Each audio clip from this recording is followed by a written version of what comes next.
వందనాలండి. ఈరోజు ఫిబ్రవరి 16. దేవుడు చెప్తున్నాడు, అప్పగింప మొదలుపెట్టి ఉన్నాను, స్వాధీనపరచుకునుము. ద్వితీయోపదేశకాండము 2:31లో దేవుడు యెహోవాకు చెప్తున్న మాటలు.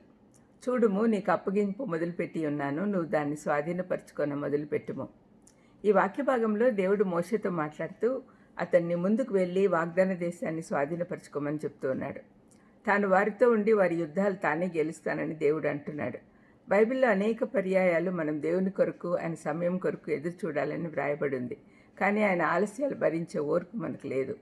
ఓర్పు లేనితనము, ఆలోచన లేకుండా చేసే పనుల ద్వారా మనకు అనేక శ్రమలు వస్తూ ఉంటాయి. కాయ పండేంత వరకు ఎదురు చూడకుండా పచ్చిగా ఉన్నప్పుడే కోయాలనుకుంటాం. మన ప్రార్థనలను వెంటనే సమాధానం రావాలని కోరుకుంటాం. కానీ దేవుని సమయము కొన్నేళ్ళైనా పట్టచ్చు. అంటే అది మనకి ఎప్పుడు సరిగ్గా కావాలో ఆయనకు తెలుసు. దేవునితో పాటు నడవమని హెచ్చరికలు ఉన్నాయి, కానీ దేవుడు చాలా నెమ్మదిగా నడుస్తున్నాడు అనుకుంటాం మనం. ఇక్కడ మనం ఒక పాఠం నేర్చుకోవాలి. దేవుడు మన కొరకు ఎదురు చూస్తుంటాడు ఓర్పుతో, దీర్ఘశాంతముతో.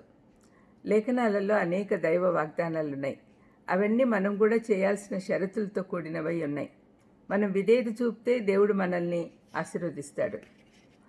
అబ్రహాంకు గొప్ప వాగ్దానాలు దేవుడు చేశాడు, కానీ తానున్న స్థలం నుండి, అదే కల్దీయుల దేశం నుండి బయటకు రాకుండా ఉంటే అవి పొందుకునేవాడు కాదు. మన ఇంటిని, స్నేహితులను, దేశాన్ని వదిలి తానెన్నడూ వెళ్ళని మార్గాల్లోకి వెళ్ళి దేవుడు చెప్పినట్లు చేశాడు కాబట్టి ఆశీర్వాదాలు పొందగలిగాడు.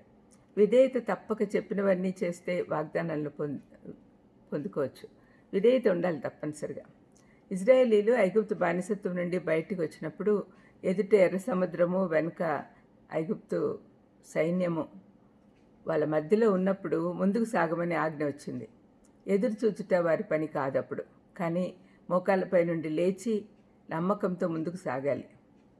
ఇంకొక చోట వారి విశ్వాసం పరీక్షకు పెట్టబడింది.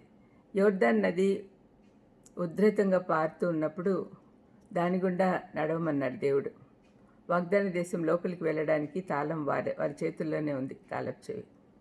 ఆ గేటు తెరుచుకోవాలంటే వారు అక్కడికి వెళ్ళి తాళపు చెవితో తాళం తీయాలి. ఆ తాళమే వాళ్ళ విశ్వాసం.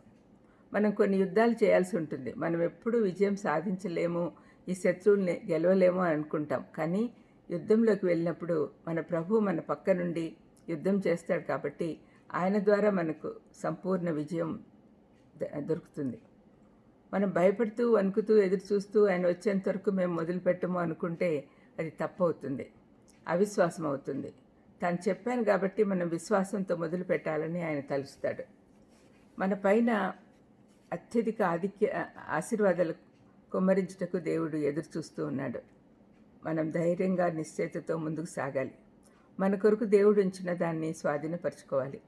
ఆయన అంటున్నాడు, నేను ఇవ్వడం మొదలుపెట్టాను, మీరు విశ్వాసంతో స్వాధీనపరచుకోండి. మనమందరం కూడా విశ్వాసము అధికం చేసుకోవాలి. ప్రార్థన చేసుకుందాం. దయామయుడ యేసునాయనా, తండ్రి, ఎంత గొప్ప దేవుడు అవుతండి. ఆశీర్వాదాలు సిద్ధంగా ఉన్నాయి, తీసుకోండి, ఇచ్చేదానికి నేను సిద్ధంగా ఉన్నాను అని అంటున్నావు నాయనా. మరి మేము విశ్వసించి ముందుకు సాగేదానికి సహాయం చేయమని యేసుక్రీస్తు నామములో వేడుకొంచున్నాను తండ్రి. ఆమేన్. God bless you.